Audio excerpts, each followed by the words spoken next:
Don't forget to like and subscribe. For more information, check out the Gate Expectations podcast on YouTube, Facebook, Patreon, Twitter, and Spotify.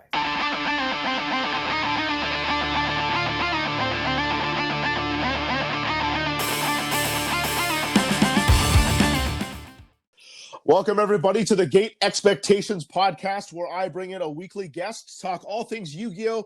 And get to know a little more about each person I talk to. This is the only Yu-Gi-Oh! Podcast that is run by a full-fledged journalist such as myself. This is episode 24, and Merry Christmas and Happy Holidays for everybody who's listening out there. If you haven't checked it out yet, you can check out earlier podcasts with guests like Steven Trifanowski, Jesse Cotton, Team Samurai X1, Farfa, Crush Cards, and many more. My guest for this week could be possibly one of the biggest guests I've ever had here on the podcast. He's a Yu-Gi-Tuber with over 250,000 subscribers, arguably one of the most popular Yu-Gi-Tubers of all time, creator of the Progression series, host of the Crush Card Cup. My guest has done so many things that listing them all would be too long, but it's Alex Cimo. Cimo, thank you so much for joining me on the podcast. Thanks for having me, David. Happy to be here. Absolutely, man. And I'm so glad that you were able to come on. And you know, when I was researching through your channel, I saw that you also had like some very humble beginnings, that you were actually the winner of the Next Great Yu-Gi-Tuber contest, but that Underworld 6667 had a while ago. And look what you've become now. You've become one of the best Yu-Gi-Tubers out there. And a lot of people just really enjoy your content, man. So how did this all start for you? Yeah, so not to quote you there, but I wasn't the winner of the Next Great. Was a participant. And I made it. It's so long ago now. I can't even remember. It might have been maybe to the second round. I can't recall at what point I fell off. But in any case, it was a very great experience, and it was what I felt catapulted me to get into the scene. Really, what started the whole thing for me was I love Yu-Gi-Oh! I've loved Yu-Gi-Oh! Since I was a kid. As soon as I saw the anime when it first debuted, I was hooked. There was nothing that was going to separate me from my love of this game. And I started picking up cards. I started getting really into it. I would play with my friends all the time. I started venturing to my first competitive events as I got older. And as life just came along, as it usually does for most people, I took a break. I ended up, unfortunately, having to deal with the tragedy that is Teledad, and quickly out of the game. And most people had to suffer through it. But about I believe, 6-year hiatus, maybe more. It wasn't until Dragon Ruler-ish format, kind of after the second wave of hits, that I wanted to get back into it. I was just finishing college around that time, or very close to finishing. And I wanted to just re-immerse myself. One of my good friends growing up was still playing, and he's like, hey, like, you should really get back to what you really loved it. And I'm like, yeah, no, like, I don't know. He actually ended up buying me this Deep Draw Blue Eyes Exodia deck, just like as a troll. And it was super nice. He got me like all like the nice like Legend of Blue Eyes Exodia pieces, and it was actually like moderately foiled out, and it was just a super nice gift. He's like, here, you know, I just play this, like, just go take it to locals and just like go troll some people with Exodia, and I did, of course, and like, oh, I'm back. All right, that's all it took. And so in the process of wanting to re-immerse myself into the game, I was really looking to just find any source possible where I could really educate myself, get better at the game, find out what's going on. You never really quit Yu-Gi-Oh! It's a saying that I say and a lot of people say. Yep, agreed wholeheartedly. Yeah, you just take long breaks. And so I was always, you know, keeping up with things to a moderate degree. You know, back then we had some of the granddaddies of Yu-Gi tubing, such as MCO40 and the like, that were still around. And I always love telling this story because it takes an indirect dig at Robbie, but he knows the story and we love each other. We're cool. But please. I remember watching some of Robbie's videos to get back into the game. And I'm just like, man, Robbie's info is so good, but it is just so boring watching him. And Robbie and I have a very fun relationship. That man and I can talk about Yu-Gi-Oh! Non-stop if we are together. And it's scary because like if we're ever at like a YCS or something. And so I basically thought to myself, I want to find a way to deliver the same depth of information to the player base, but add some enthusiasm, some charisma to like get people excited and exude that passion through the work. And so I thought to myself, well, I could do that. And that's really where we are 6 years later. I'd explained this to one of my coworkers at a card shop about who you were, and he doesn't do Yu-Gi-Oh. He's a Magic player. That's what he does. So I kind of explained to you is that you were kind of like the Yu-Gi-Oh form of maybe PewDiePie, but maybe a little bit less flamboyant, but still is very enthusiastic is what you bring into all of your videos. That's how I kind of described you as to a person who's like never ever heard of you, never seen your channel before. You think that's kind of accurate in the way I just describing you? Sure, that's an adequate analogy. I mean, we're both white enough too, so I mean, people could probably confuse us at that point. But yeah, it's kind of become my hallmark, and I just genuinely, people who've met me in person, just when they see me and like when we have those interactions talking about the game, like you just can feel my passion for this game. And that's just how it's always been. And I feel like that's really just kind of what conveys in my videos, because I just genuinely love what I'm talking about. And there's so many different aspects and facets to the game, and there's so many different directions you can take it. It's just such a wide breadth of different content that it's such a fun medium to explore from a creative perspective that you're able to take it in so many different directions. Yeah, and when you click on your videos and like the first thing that comes up is it's you saying like your channel name, and you do it in such like a really kind of like loud and really like positive wave. It kind of shows off like what the viewer is in for when they go into your videos, and that's how you are all the time. It's just you being, like upbeat, like happy and enthusiastic about everything you're doing. But this is legitimately you when you're talking about Yu-Gi-Oh. Like this is because you love this game. It's exactly what you want to do, and you're probably living your dream right now, if dare I say that. Yeah, no, 100%. I always like to say that my intro of my videos, I like to call it verbal automatopoeia, because you have all the O's, and because it's like Cimo, it's like you're actually with the length that you have to elongate the name. And that actually stemmed, funny enough, from just growing up in high school. There was in our PE class, our physical education, just when we were playing stuff like football, basketball, stuff like that, we all referred to each other by last names because our coach was super old school. And so people would just be like, Cimo, when like something like cool, like if I, made a catch in football or something like that. And so that's kind of just how it stuck. So I just got deemed the nickname Cimo from my friends and just people that I was always surrounded by. And so, a lot of people who are just my close acquaintances and friends will just call me Cimo. And sometimes, when I hear the name Alex, I sometimes don't necessarily think someone's talking to me. But if I hear Cimo, I know 100% for a fact that it's me.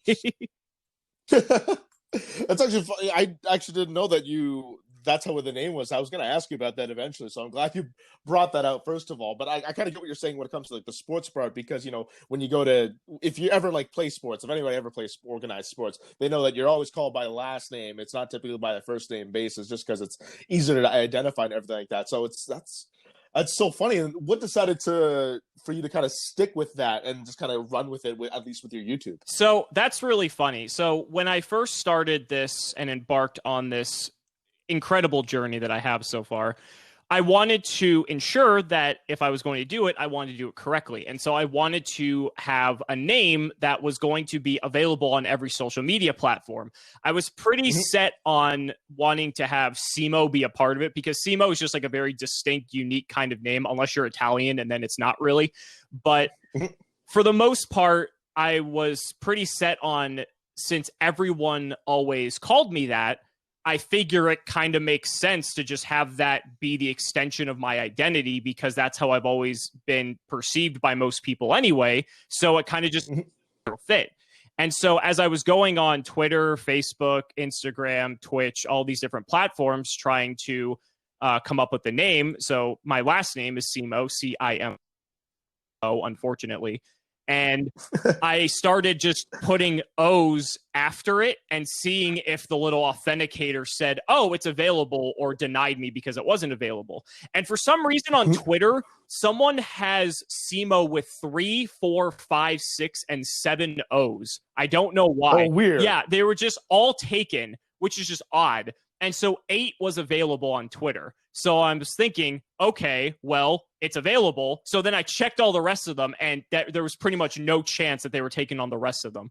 And I thought to myself, well, again, going back to what I said before, how people kind of just shout the name and it kind of has this like elongated name. Even now, if anyone's ever met me in a tournament or has been to a tournament where I've attended, you will hear people shout like Cimo from across the room. So again, it's just so funny how that's just become a part of my identity. So I kind of just ran with it, and I'm happy I did, because now I don't have to worry about managing different like identities on social media platforms. Like, it's not like the Cimo or, you know, real Cimo or anything like that. It's all the same name. So yeah, it's 8 O's, which is kind of awkward, but other than that, it's super easy to find me. Again, you're answering questions I was just about to ask. I was going to ask you like why 8, and there you go. And then you answered it. Like, I was going to ask you, are other people like, do they really just come at you and just say Cimo like a lot of fans do? And then I kind of guess you kind of answer that one already, but I guess that's more friends. But do you get like randoms that ask you, that just say your name out in the middle of nowhere at events? Yeah, so it's not even just events. It goes beyond that. I've sometimes been at restaurants, like on dates, and there's someone who recognizes me in public. And this was pre-COVID, because I know we're recording this like in the middle of COVID. But yeah, pre-COVID, when I would eat at restaurants, like I remember I was on a date with a girl, and the waiter said like, "Hey, this person wants to like ask you something. Like, is it okay if they like come over?" And the person came over and were like, "Oh my God, are you Cimo?" And I looked at the girl and I said, "I swear to you, I did not set this up at all." And she was in total denial. She's like, "Yeah, okay." But so yeah, so it's crazy how, even though I like to say a lot of the time that people like myself and Team Sam and Team APS and some of the larger Yugi tubers, how we're sort of phantom famous, where we're famous to a very small group of people, but person, they have no idea what we actually do. But there are those occasions where some people just randomly recognize us, and it's so funny because I don't mind it. It's just we're out of our element, because typically fans will recognize us like at a tournament or in a place where card games would make sense as a hobby. So maybe like a con or something like that. Not like at a restaurant when you're out with your family or anything like that. And I love it. I was at the mall one time with my family, and people recognized me just sitting out eating dinner with them. And I walked away from the table for a second, just talked with them for a few minutes, took some pictures, and then went back. But it's super cool. It's super cool. I mean, it definitely has to be, considering that, you know, that when we go to these events, and of course, like we kind of like everyone's at one point is either like fanboyed or fangirled over like when we see like a very popular like Yu-Gi-Oh figure out there, and then all of a sudden, like when you get up there, then you become that. It's like it kind of hits you. It's like, oh man, like I'm that person now. Like I'm one of those people that kind of get looked at. Because before, I've had people come up and giving me like, they've given me Gate Guardians, which is like my signature monster, part of my username, which is like Gate Guardian 44, which is what I am. I've had that before. I've had people come up and ask me to sign stuff, you know, take pictures and whatnot. It's kind of a cool feeling. But then, you know, like once you leave that place, that venue, you become like a normal person again. You go back to whatever it is that you're doing. So it's just kind of funny how that can kind of follow you along, and it kind of gives you like a little bit of a celebrity taste in a sense, that of a niche audience. Yeah. But like, even though like you're in a place that doesn't have it, it's kind of funny. But yet, you know, I kind of embraced it whenever it's ever happened to me, but it hasn't happened too often, at least outside of Yu-Gi-Oh. But has there been like any other weird moments that you've encountered, any fans or anything like that outside of like the Yu-Gi-Oh venue? Yeah, it's just so surreal. Like I already cited the example when I've been on a date. I cited the example of just being out with my family at times. There have been times where I've been recognized at the airport, but not even the airport where the event was taking place. It was like a connecting airport.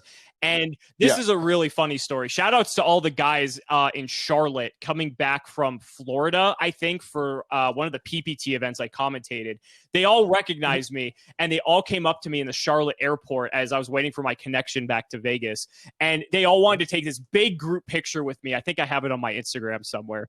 And so this other guy sitting in the terminal came up to us, and he's like, "Yo, like, I'll take the picture for you guys," because we're trying to figure out how to take a picture with all of us, because there was probably like 20 of us, if that. Yeah. And so the guy takes the picture, like all this stuff. And so we're like, "Oh, thanks so much, man." He's like, "Are you famous or something?" And I'm like, "Kind of." But And then I like showed him like my YouTube stuff. He's like, "Oh, Yu-Gi-Oh! I remember that. That's sick, man." So it's just kind of funny how those different things happen. I've even gotten upgraded on a flight before because of my status. Ooh. Like not like any airline status or anything, but because like I had people coming up to me. And I guess I have this black shirt that just says subscribe with like the YouTube logo on it. And it's just a very comfy shirt. So I just wear it like a lot of the time. And it's actually, I've worn it in a lot of videos too, but it's a little bit old now. So I just don't wear it as much. And I was going on a flight to a tournament somewhere or something. I don't even remember what it was anymore. And I got an upgrade on my flight. And I didn't get a reason for it or anything like that, but they only upgraded one person because I know airlines do that because I have a lot of experience in the aviation industry. But it was just funny because I pick people for some reason or another. And so, maybe the agent saw that I was interacting with people or maybe how they decided. Maybe it was just a random coincidence. I don't know. But it was, I'll have people buy me drinks sometimes when we're at airports or different things like that, which is super humbling because I don't actually drink at all. But so I'll typically just be like, I'll take like a water or like a lemonade if I want to be like super fancy. Yeah, I'm really white, but it's truly the amount of just generosity I've had reciprocated back from the audience. I feel like I'm indebted to them in a way because I'm never really going to be able to pay them back for everything that they've given me that they don't realize. And so that's why I try my best to not only deliver the best content that I can, but also to be able to just give back in all the ways that I can to all of them. When did this like all started happening to you when you kind of got that little Yu-Gi-Oh celebrity status, if you will? When did it start happening? Well, I remember when I was first doing this, I remember going to my local card shop and I would be recording some matches and different things like that. Because 6 years ago, Yu-Gi-Oh! YouTube was just a vastly different environment. The content wasn't nearly as like well produced or as just highly edited as it is today. A lot of it was kind of grounded in dual videos and deck profiles and very just rudimentary style filmography. And I think when I really started to notice that the fame was, or I was becoming a bit of a pseudo celebrity, was I think I went to an LA regional in 2016 or 2017 with another fellow YouTuber who's actually a good friend of mine now, who was formerly known as P Bunny, but still is, my friend Dennis. And he was also in the Next Great YouTuber. And I went to go visit him in LA because it's obviously a short ride for me here in Vegas to go, which for anyone who's been there, it's basically just a YCS, but it happens all the time because it's California. And I was having a few people come up to me who recognized me. And so again, because we're in such a niche of a just subject of we're just in such this small pocket of YouTube, but the community is so closely knit that I think it really wasn't too surprising, I feel like, for that to happen, because typically you look at people and all the granddaddies of Yu-Gi-Oh! On YouTube, at least, people typically know who they are. And so it's really not too crazy to think that, if they're at a tournament that you're going to recognize them, just because there's still this sort of taboo nature, I feel, for a lot of people for Yu-Gi-Oh! That they maybe feel ashamed to play it or embarrassed to play it.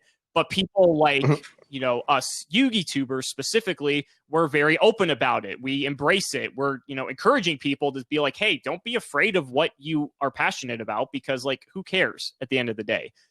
So I think just being able to take up that, be this sort of like paragon for everyone who wants to, embody those sort of characteristics.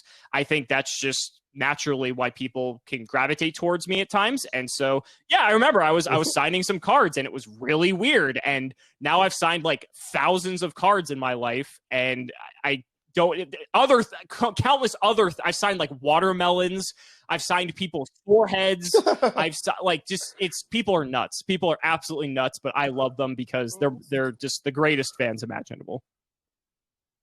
And now we've seen your YouTube kind of evolve into this really like diverse like amount of videos that you have there, and one of them especially among like my local scene. They love it. We talk about it a lot. Is the progression series that you've done with Nim Nim, like dissecting each set out and then playing by each set out with each other. How did that one come all about? So this is really funny. So we need to take a big step back for this. So initially, when it came to Sealed Only, which is Nim Nim's signature series, I was actually people because initially we were kind of just spitballing ideas one day. He was over at my house, I believe, because there was a tournament here.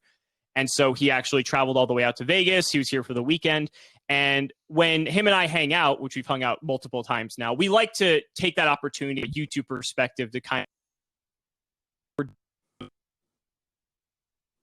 anyone who does YouTube understands it's very you actually get to have like qualitative time with someone else to be able to really dive deep and to really have from that side to be able to give you feedback on if an idea is.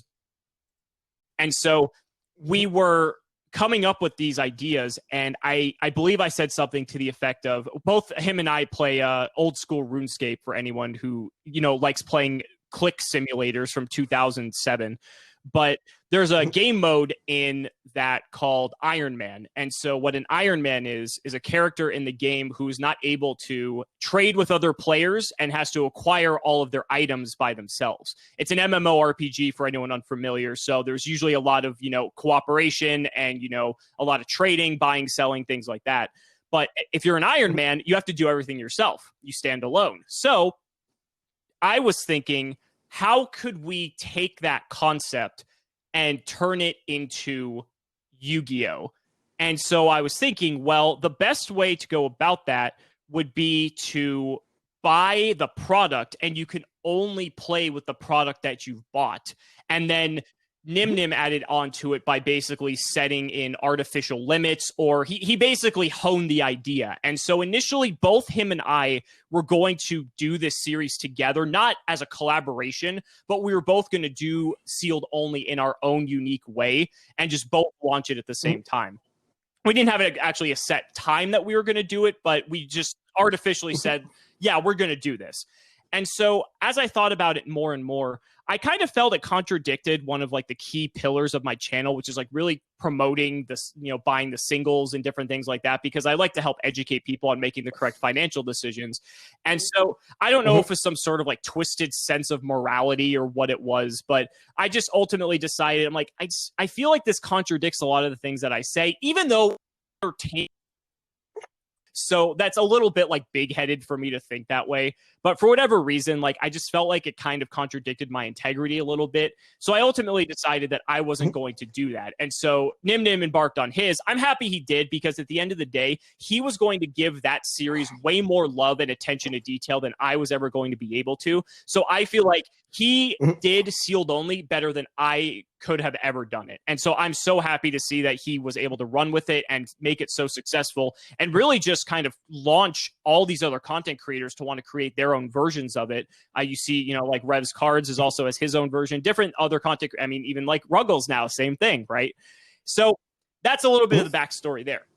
So from the time that like Sealed Only originated, I in the background was still trying to come up with my own way to not do Sealed, but to embark into the space of this sort of episode content, because I really wanted to have something that people were going to want to watch, that was going to be timeless, that people would want to just binge. And it was something that was going to be entertaining and also just very absorbable for a lot of people.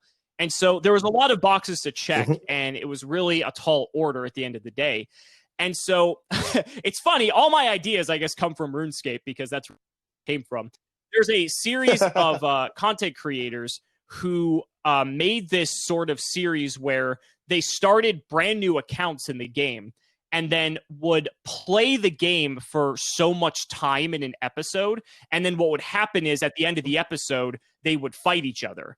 So I was thinking, okay, well, again, how can we translate this to Yu-Gi-Oh? And I thought to myself, well, what if instead of, doing something for a set period of time, what if we just get a certain amount of product And then at the end of that episode, we play each other. So then I thought, okay, how can I make this more interesting? Because at this point, it just sounds like sealed only, but just like a little bit different. Then I thought, well, it would be interesting to kind of Yu-Gi-Oh's history to a degree, because you're able to kind of map the evolution of the game, but it's also very nostalgic for a lot of people, because most people who played Yu-Gi-Oh kind of played this way, where you were growing up, you might have gotten some packs at your big box store, your local store from your parents. You may have gotten like a starter deck or a structure deck for your birthday or Christmas or something. You know, you weren't really buying single cards. That's just not what kids do. And unless their parents are just really smart enough to have that level of foresight to help them do that, or are well-informed, you would just kind of get stuff randomly and you would just play with what you had. And yeah, you could trade and stuff. But again, kind of just sticking with the whole, like, you know, RuneScape philosophy, I thought, well, what if we just went back and started with Legend of Blue Eyes, and we opened a box, we built a deck, played it, and then the next episode, we get Metal Raiders, we open a box, we add that to our collection, and then it just keeps building up and up. And so initially, I wanted to do this in real life, but I would have to probably sell my kidneys to be able to do that, because I don't know if you've seen the price of like LOB booster boxes, but I don't have that kind of money. Unless I find an investor who wants to get in on that, maybe we'll do it one day. That's maybe the dream. But it then occurred to me also, too, I need a partner to do this. And so that's when I approached Nim Nim, just because, again, we spit a lot of ideas off of each other. And I'm like, hey, do you want to do this? He said he was down. And so we recorded it. It's also nice doing it online because, you know, him and I are on opposite ends of the country. So we basically have a time set every week. And here we are, I think 26 episodes in. I can't believe it's been 6 months of the progression series already. It's nuts. But people love it. I mean, it's great. It's everything I could have wanted for in a series and more. I was not expecting this kind of response. I just thought the idea is cool, but will it catch on? I don't know. And so we tried it, and then it just kind of caught like wildfire, and here we are. Well, it kind of catches on and it really like appeals to like a whole lot of people in the Yu-Gi-Oh community. So like for like the old players, for instance, it's we're looking back at it now. It's like, oh man, maybe I should have played that. Maybe I should have played this, because like there's a lot of cards that, you know, when it got released that we never even thought of to play, and then when we realize and when we look at it now, it's like, man, that card would have been broken if we actually, you know, played that card, or if somebody already got to it. It's like, man, that would have been awesome too. Or like if we're watching you play, it's like, no, play that card, play that. We can kind of like almost be interactive with these videos as well. And not to mention, you said that they're timeless, which is also a really big thing too, is like if someone just comes onto your channel for the first time and just clicks on it, like, you know, they don't have to click on, you know, the latest video or anything like that just to keep up with you. They can kind of go back through this progression series and they can kind of enjoy it at their own pace and their own leisure. And, you know, I've watched some of these with my friends, and like I would just reminisce so much about how much when I was playing during that time. So it's such like a huge, like refreshing change of pace for myself, and like a nice fresh breath of air when I watch those videos, because it kind of brings me back when I was like in my high school days and like my early college days as well, when I was going through those videos. And, you know, great series, by the way. And if Nim Nim's the one who came up with that idea, like props to him for coming up with it. But again, like the product that you and Nim Nim put out with this progression series has been absolutely fantastic. I think it's one of the best series that's out there right now. Thank you. Yeah, it's really a harken back just to the great old golden days of Yu-Gi-Oh! And I've learned over the past 6 months that I really love the old school style of play. That's I think just because I grew up with it so much and I fell in love with it as a kid. Yeah. I think I forgot how much I really enjoyed it, and doing both the progression series and now the history of Yu-Gi-Oh! As well. It's really just been my opportunity to kind of re-fall in love with it all over again, but also share it for people who may have just started playing the game within the last few years. I don't think a lot of people realize like why Chaos Emperor Dragon was the reason the ban list was created. I don't think people realize that these specific cards that, you know, Nim Nim and MBT by extension and I have been playing with, why they've been banned for so long. And both of these series just are able to exemplify the sheer power of some of these cards. And you get to just experience the trauma that some of us had to go through growing up. And you're going to your local card shop and getting like Chaos Emperor Dragon, Yada Locked, Magical Scientist FTK'd. I mean, the list goes on. So people complain about Yu-Gi-Oh! Now being degenerate. Oh man, they have no idea what it used to be like. Yeah, like the old days of getting Chaos Emperor Dragon with a Sangan on board, and then have a Yada lock like there afterwards. Like people did not realize that. There were times where we also had some really big struggles way back in the old days, and it's a thought that you said that kind of makes me think. It's like, would I have played the game Yu-Gi-Oh! Now for what it is, as opposed to what it was back then? Because I fell in love with the game way back when, because I started in 2006. So Pharaonic Guardian was just newly released, just to give you a timeline of what came out. And I fell in love with, like, taking a lot of turns between each other and, taking it slow and gradual, as opposed to now where we're seeing our turns go like with games over within like maybe like the first 4 turns, which is, I keep tooting in my podcast all the time, like how fast this game is. And it's like, would I fall in love with this game now, but from the way it is before? Then that's the thing about being a legacy duelist. You kind of don't have that luxury of playing so slow anymore, unless the meta shifts that way. But with this progression series, you kind of get to relive your old days of playing the game. And like, let's say if you like top to regional or something, it's like, oh, well, now that we're at this set, I can play this deck that I won this regional at, and kind of play along with it. So you too can kind of have that same experience going through this progression right. series. And it's funny because for the progression series specifically, we only do core sets. We incorporate the tournament packs potentially for winning, but we don't cover any of the side sets really. So like, I don't know if we've really gotten to Gold Series yet, but like Gold Series and like Gores is like the one that's kind of lingering in the progression series at this current moment. So we're never going to actually have access to Gores. So it's interesting because our progression doesn't actually follow the true meta of the time, but it's very close. And it's interesting because we have to come up with like specific cards that may not have been normally used as replacements, because we need some filler to be able to actually fill our decks. And the card pool back then was wide enough. But one of the interesting things within the last 10 or so episodes was some people might have noticed how, like, for anyone who's watching, they'll understand this, that our decks specifically really don't alter that much. We may only change a couple of cards an episode, but when you go back in time to that point in Yu-Gi-Oh's history, that's how it was. The sets that were released from like Soul of the Duelist all the way up until like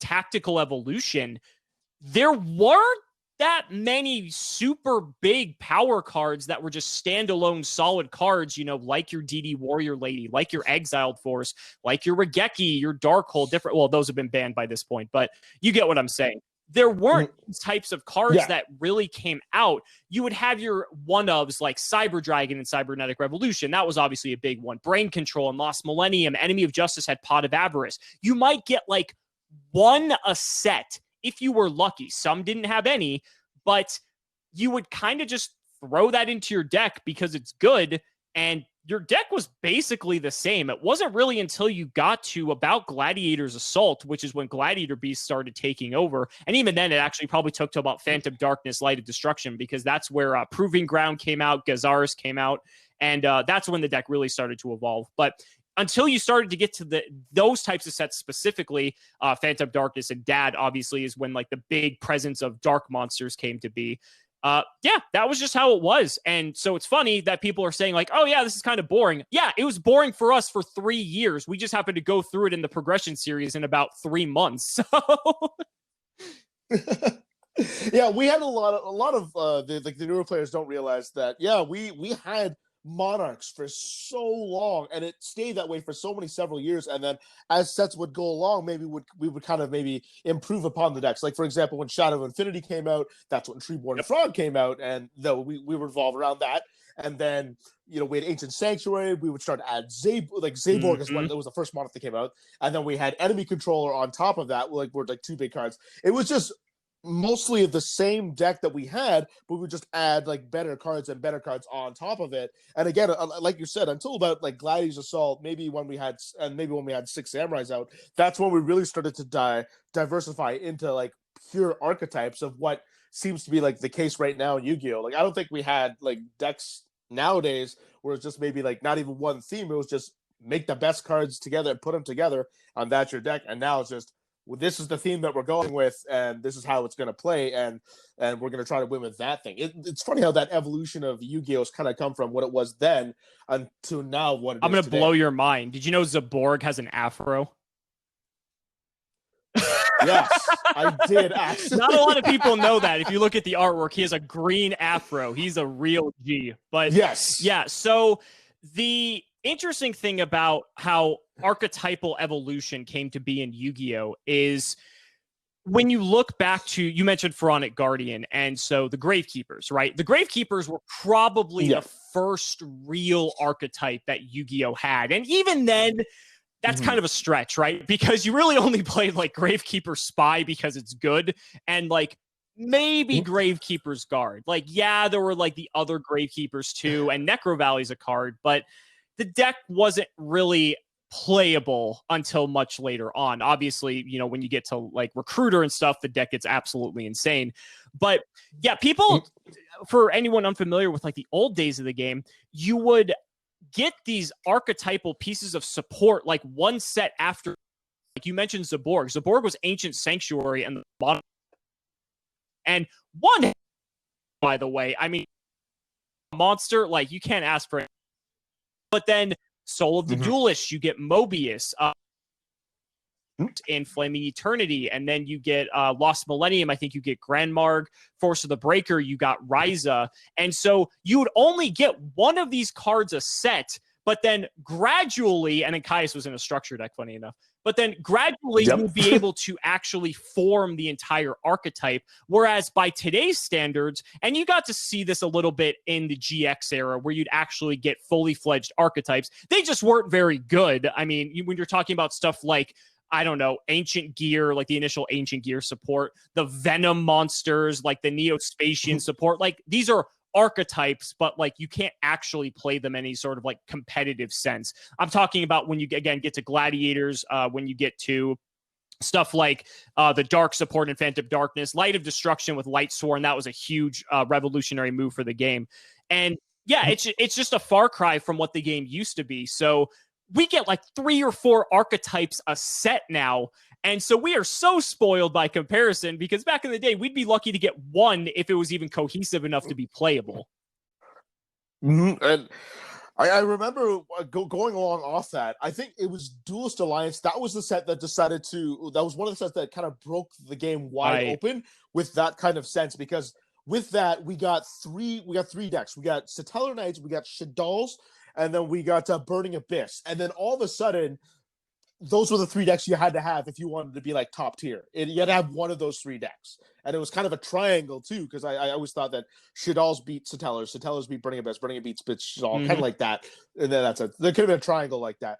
But that was where like we really kind of saw like we have to drop everything that we had before, and now we've got to invest in Duelist Alliance.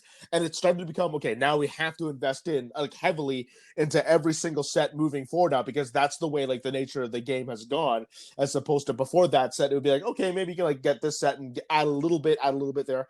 Phantom Darkness, I'll say, is a bit of a, and Light Destruction, I'll say, is a bit of an exception to the rule, because those also like broke some decks wide open as well. But it's like those examples that have like really kind of gone all over the place with Yu-Gi-Oh! And now that this is what it is now, and like Genesis Impact that got released today, it's like now there's a couple archetypes that are in there now, and we got the Drytrons that are already seeing top tier play. Yeah, there's actually a 4th archetype people forget. Yang Zings debuted in Duelist Alliance, and while they weren't necessarily part of the triangle meta back during Duelist Alliance, it was a pretty solid tier 2 deck that people were still wanting to play, because Yang Zings were nothing to scoff at. That deck was still very formidable.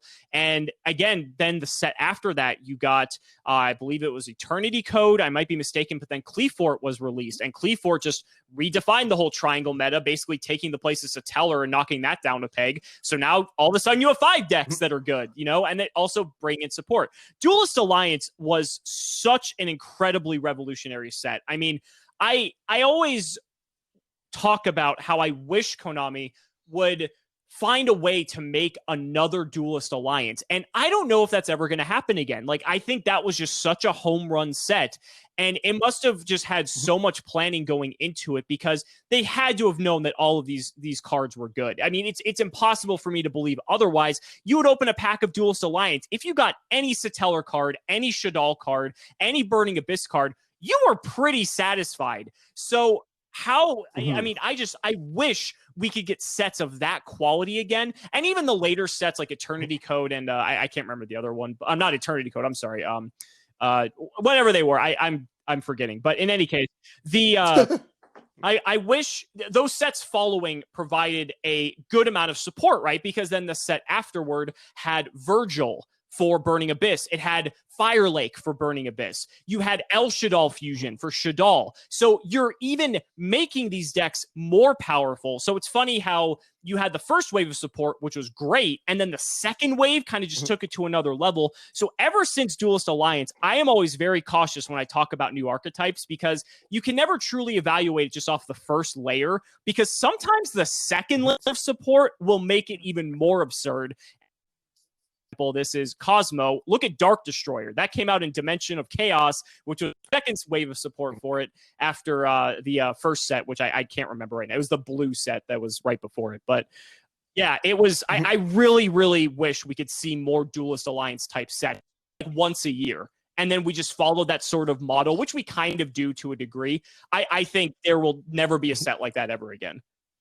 Yeah, we had Denglong that also was the same way for Yang Zings, because once that card came out, then that deck got broken wide open, because all of a sudden that was kind of one of the decks that would be like the first turn, like I could negate your board kind of things with Denglong with the trap card, because it could search it. Correct, the pillars of the Yang Zing, and yeah, and then it was a floater in itself too, which was like a very huge card then. So yeah, it's the second wave of support like really helps. But the great thing about Duelist Alliance and like the sets that went after it is that it still created this diverse yet like very slow meta. Like the game wasn't done in a turn. It could if you really wanted to, but normally it wouldn't. Like, so you could get some really good long grind games in and really have to play out everything, and yet you get such a diverse meta. So you really have to be on your toes in every way, shape, and form. There was no like one clear deck that was like the best out of all of them. So that was a revolutionary set that we got, and it really like forced me to like kind of abandon like my old strategy of I used to just like play one deck or something like that for as long as I can ride it until it dies, and then I would go to something else. Like I did that with like Rulers, I did that with like Mermails, for example. And then now that Duelist Alliance came out, it's like, okay, I gotta drop everything. Like I gotta play these decks now, because they're like they're now the best decks, and that's what I have to move towards, because you have to evolve with the game. I mean, Diva's at 3 now, buddy. So I mean, if you're looking to play Water, be my guest. Oh man. Oh, but Mermails don't play the same way that I used to love. I used to love playing like the control variant. Now I feel like they're a bit of a it's just another combo deck that hand loops. I miss the days of like Abyss Sphere and Abyss Lind. Those are the I think that was definitely Water in its prime. But I do love the fact that Water has become like this fan favorite deck. I actually have the deck too, because first of all, it's just beautiful when it's all ultimate rare. I'll say that, but it's also just it's a super fun and rewarding deck. It is so fun to play. Anytime someone wants to play against that deck, I will happily bust that out. But yeah, it's interesting going back to what you're saying with Duelist Alliance, because if you were going to pick like your OTK deck of the 3, it would be Shadal, right? Because Denko, I believe, came out in, it might have been Next Challenger, one of the sets around there, because I'm pretty sure it wasn't Duelist Alliance, but I don't recall exactly. But like Denko dolls, right? So you would Denko and basically stop yourself from getting either Fire Laked or Stellar Nova Alpha'd, in the case of Stellar Knight, and then you could start doing Shadal shenanigans with Shadal Fusion, because typically at this point, every deck was playing monsters from the extra deck. Burning Abyss had Dante, Stellar Knight had, I think they might have been playing Bujinke Tsukiyomi just to like draw cards and empty their hand. Typically, they would just end on like Dinet Pass on their turn 1. But in any case, you would Shadal Fusion for Construct, and you could probably get an OTK together, especially once El Shadal Fusion was legal, because then you had a little bit of extra fusion capability. But again, even without the OTK potential, it was a very grindy format. I mean, Satellar Knight's a very trap-focused deck that's very recursive with Altair. Burning Abyss just lives in the graveyard, and any graveyard-based deck is just naturally very grindy just by its definition. And Shaddoll is a control deck. Like, whether people want to believe it or not, like, that is a control deck. It's all flip monsters. All the cards are just very solid. Very similar to Burning Abyss in a lot of ways. And then once you get into next challengers, that's when you get to your Cleafort, and I think that's where you really have to start worrying about your OTKs, because then Disc really changed the game. I can't remember. I remember when Disc was $100+ just because that card would just end games like crazy. And then Apocryphal Towers came to ruin our game for a few months. But Snatch Steal was legal too. Boy, that was a format. Yep, I remember that very well, because during that time I was like commentating for like a very short-lived like cash series that happened in Canada, and Snatch Steal was would be like that big game changer, would like kind of finish it off.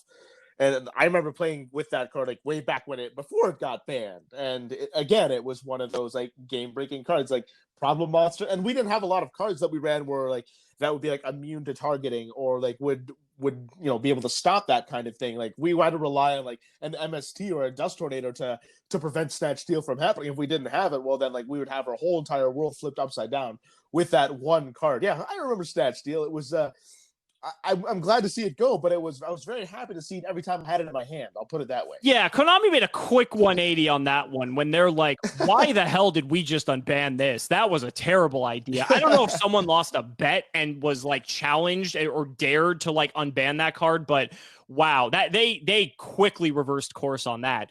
Yeah, Snatch Steal wasn't exactly designed with modern Yu-Gi-Oh in mind. Like back in the day, what's the worst your opponent could take? Jinzo?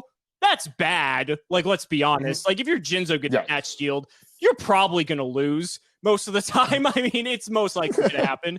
But, like, when you look at it in modern Yu-Gi-Oh content, oh, you can take my El Shaddoll Construct. Yeah, that's pretty good.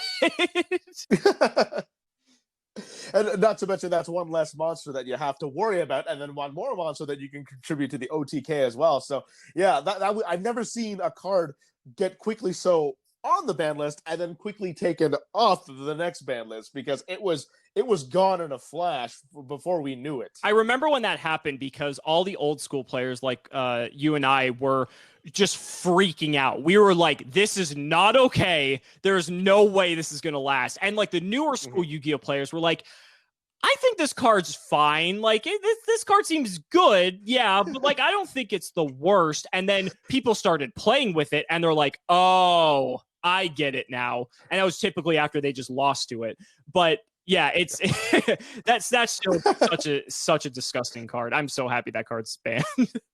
Yeah, me too, and for a good reason. Although we have like Triple Tactics talent now that kind of acts as like as a change of heart in a sense, so we kind of have it. But at least they made other versions like that, kind of a little bit lower, like Mind Control, which is one of my favorite spell cards, by the way. I love that card, right, especially since they introduced like a bunch of like new archetypes like Synchro and whatnot, and made that card so much more valuable. Yeah, I love that card because I think that card is balanced. I remember Mind Control. I remember when links were first announced and when people started to like realize the potential that these cards had, and I thought about Mind Control, because we've seen how good Mind Control is with Synchro and Xyz based decks, and I thought to myself, I'm like, if there is a way that Mind Control will get banned, it is Link monsters. And surely enough, I mean, here we are.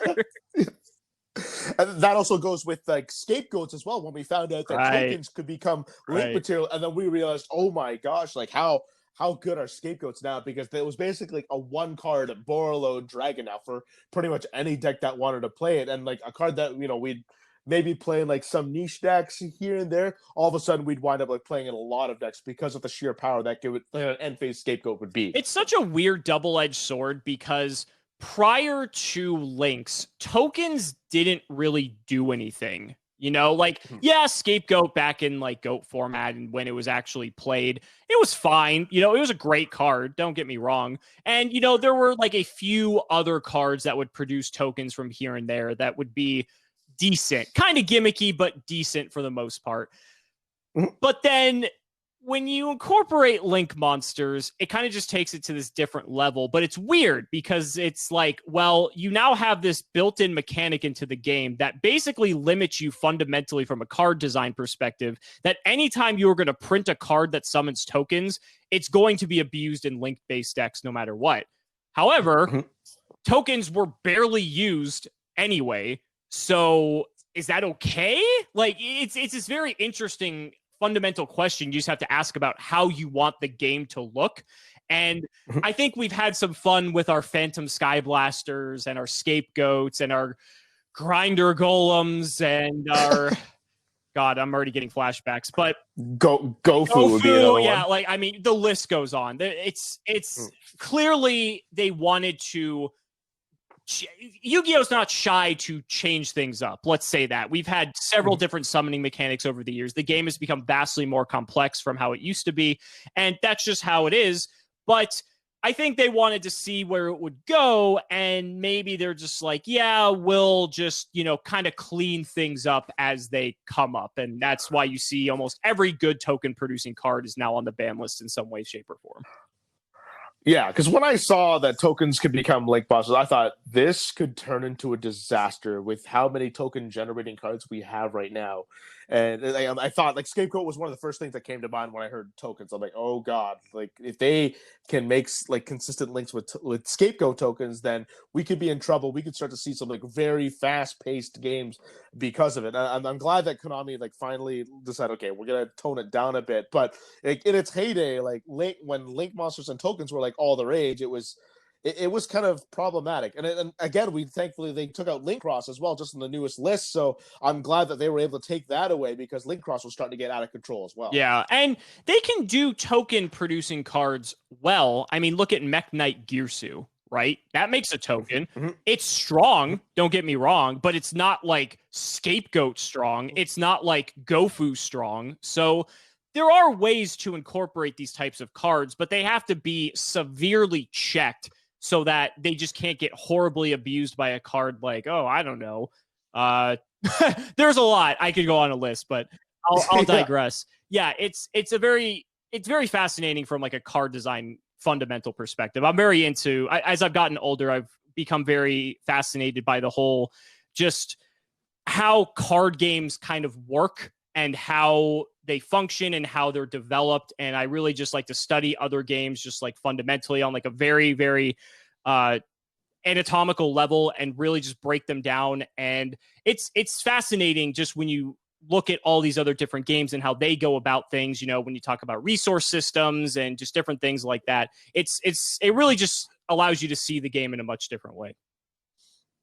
And how do you see the game now that we've got like our newest ban list out, and now they're trying to at least slow the game down just a little bit in a sense? I think it's fine. I mean, it's never, our expectations are already pretty low when it comes to ban lists in general, and we really want them to be this big exciting moment. I mean, that's why we practically turn ban lists into a holiday at this point. I mean, 4 times a year, it's basically Christmas because we're getting a ban list, which is very exciting. It's a way for the game to get shaken up. And I would say most of the time we kind of leave those reactions a bit disappointed because there typically isn't enough done. And you see on this most recent ban list, yeah, we cut some of the problem cards. Destruction Sword was a problem. Smoke Grenade was a problem. That card is ancient and probably should have been banned years ago because people knew that was going to get abused at some point, but it took Infernoble Knight to be able to do it, and now it's gone. Link Cross, you mentioned it yourself. That card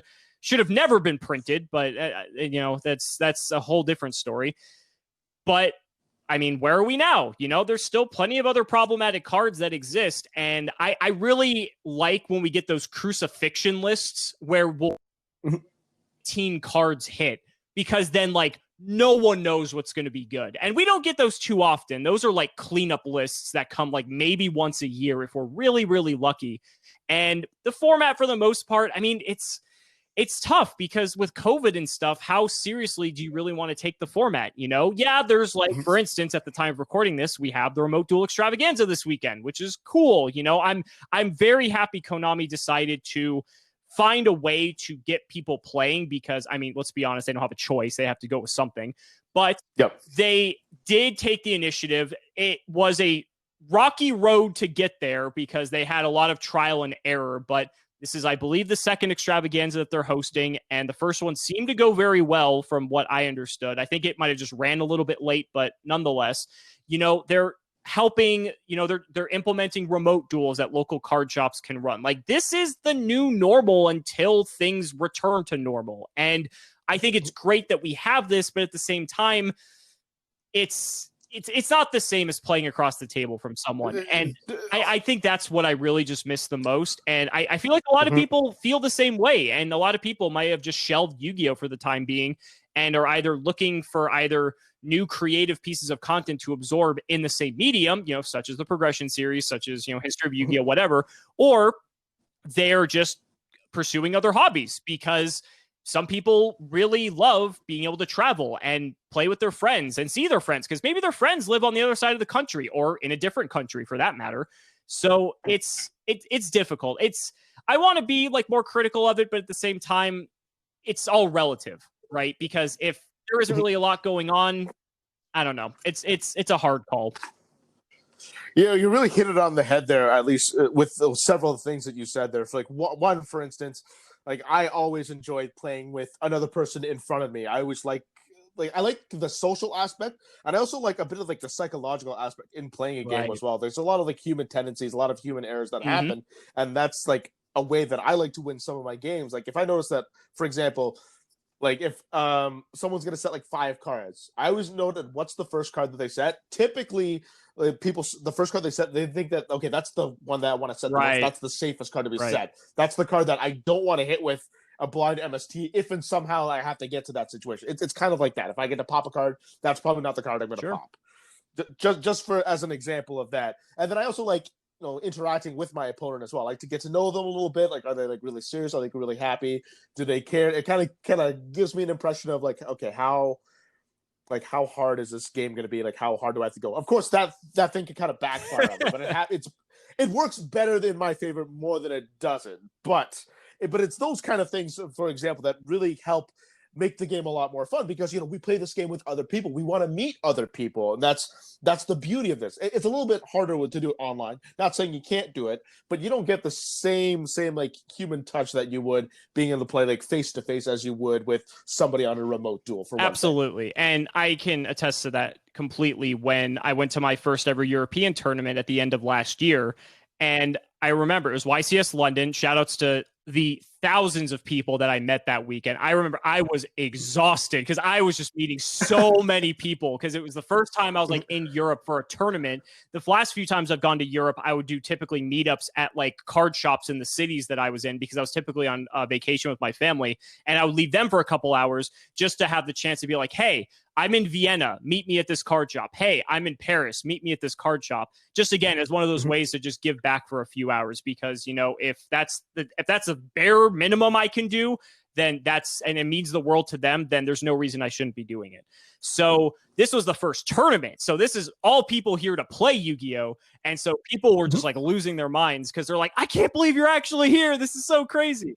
But again, that's just that face-to-face interaction. That's really what I crave the most when it comes to this game. People who've ever sat next to me or across from me at a tournament just know I'm talking with everyone. I'm talking to my opponent. I'm talking to the guy next to me on both sides. I'm talking to their opponents just because I'm there to have a good time, dude. Like, this is so fun. And in Europe specifically, it was so cool because I was playing a person from a different country every single round. I played someone from Germany. I played someone from the UK. I played someone from Greece. I played someone from Belgium. I played someone from Poland. I played someone from France. Like, that is just such a surreal experience. And the fact that some of these people, they all spoke English, but some of them might have just had a little bit difficult time expressing something specific about the game. But one of the most magical things to me about Yu-Gi-Oh! Is that we could not even speak the same language. And we are still able to engage in this activity with one another just simply by like pointing and doing these like nonverbal gestures. And we can both share in that, even if we don't even speak one another's language, which makes Yu-Gi-Oh! In and of itself its own language. And I just think that is incredible. Yeah, because like, again, like we both live in North America. We kind of like, while it is multicultural in a sense, but it's absolutely English dominated in both of our countries, in Canada and the US. And then of course when you go to like Europe, there's so many surrounding countries around it that like that they're so congested together. So like a lot of the languages will kind of like intermix with each other. So it's really awesome to kind of get that diversity of Yu-Gi-Oh when you go out to Europe like that and play those different kinds of events, because traveling between countries is like several countries rather is like would be normal for these guys, as opposed to you and I, where like if we travel to Mexico or we travel to like to Canada or I go to the States or whatnot, we gotta make a day through it. We're not like passing through it or anything like that. We can't just make a quick stop and then go to another country. We got to spend like a whole day or there or even more for that. As opposed to Europe, you get that whole different surreal experience. And not to mention it's in all likelihood you're going to be playing someone you've never ever played before every time you go to one of those events, and that's one of the beauties of being able to go travel for those exactly events. And that's why I really wanted to I made a commitment last year that I was going to go to Europe for one event, because I wanted to be able to visit the European fan base, because that's a very large portion of my audience, and I wanted to be able to give back to them in some way, just to meet them, to sign stuff for them, take pictures with them, just do whatever I could possibly do, but also be able to experience that at the same time. And I mean, that's one of the things I want to do once COVID's over is I want to go to Asia and I want to compete in an OCG tournament, because I got to talk about being on a completely different level. Like, I want to be out of my element. I want to be uncomfortable. I want to get max seed 50 times in a day. Like, let's do it. Like, that would just be so awesome to experience. And I have Yu-Gi-Oh to thank for all that. Yeah, it's like a taste of when people get to go to Worlds, because like they get to play with their own list and they get to play with people of so many different countries. And like, unless you play like somebody from your own country, it's like, man, I get to play all these like high class players and whatnot. So, getting the experience of going to like even a completely different format like the OCG would definitely be like, completely eye-opening. And not to mention, if you can't read Japanese or whatever language that's out there, it's like, I don't know what these do. Like, I need help. Communication might be a little bit of a thing, but nonetheless, being able to experience that kind of thing, however, would be absolutely surreal and like definitely really fun to do as a Yu-Gi-Oh duelist, and not everybody's going to get that opportunity to do so. Yeah, and that's why, again, I feel like I'm in just such a privileged position, and why I'm so humble about everything. And I try to practice gratitude as much as I can to find ways to give back, because it's surreal. It's truly surreal. I remember when I was on the flight back from that London trip specifically, I was just like, wow. I'm like, this was crazy. Like, I just flew across the world to play Yu-Gi-Oh, and it was great. And it's definitely something you would do again, given the opportunity. 100%. Yeah. And again, it's so unfortunate with COVID, because I was really I had the travel bug at that point. I traveled so much last year. It was absurd, just for different commentaries and different tournaments and different things like that. But I was just like looking forward to 2020. I'm like, I'm just going to keep going, or like I might even do more somehow. And it just, kind of all fell apart, but we just tried to make the best of it. And you mentioned at the beginning when you were doing the little intro, Crush Card Cup. And I was trying to just find some way to like just bring people together when things just looked grim. And I tried to host the largest online tournament, and that was a colossal nightmare because I didn't realize what I got myself into logistically. But I mean, once everything was smoothed out, it was fine. But getting into it at first and managing 512 people by myself, that was crazy. But it was great, and people were so happy that they were able to just play Yu-Gi-Oh and play in a tournament. And again, it was like this worldly event, because people from Europe and, US and Canada and Mexico and even Asia, there were some people from Asia playing in that tournament too, just because they wanted to play Yu-Gi-Oh. And, I was just trying to look for some creative way for people to do it, and I just figured that was the best way. I don't know if I'll do another one, at least by myself. I think I would at least get some help if I ran one again. But it's all about connectivity and togetherness, and I think that's what I've come to value above the rest. It definitely is, because like again, like when you mentioned earlier, because we're in the middle of a pandemic right now, we can't really play face to face.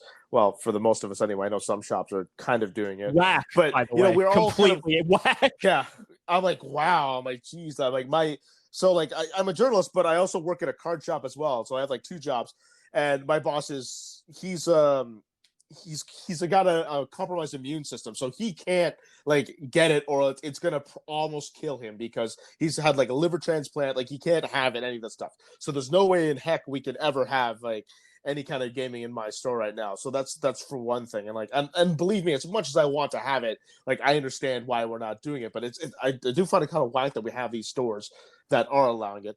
But nonetheless, like we're all craving something at a Yu-Gi-Oh! Like we want something because since the COVID started, I just kind of dropped my cards for about a good like 4 or 5 months because we couldn't play with anybody. Like we were on complete lockdown, complete quarantine, couldn't do a single thing. I mean, that's kind of an idea of why I started the podcast, because I got to do something, at least do something for the Yu-Gi-Oh! Community to get back out. That's why I started the podcast, for one thing. Plus, it matched my skill set because I studied it in college.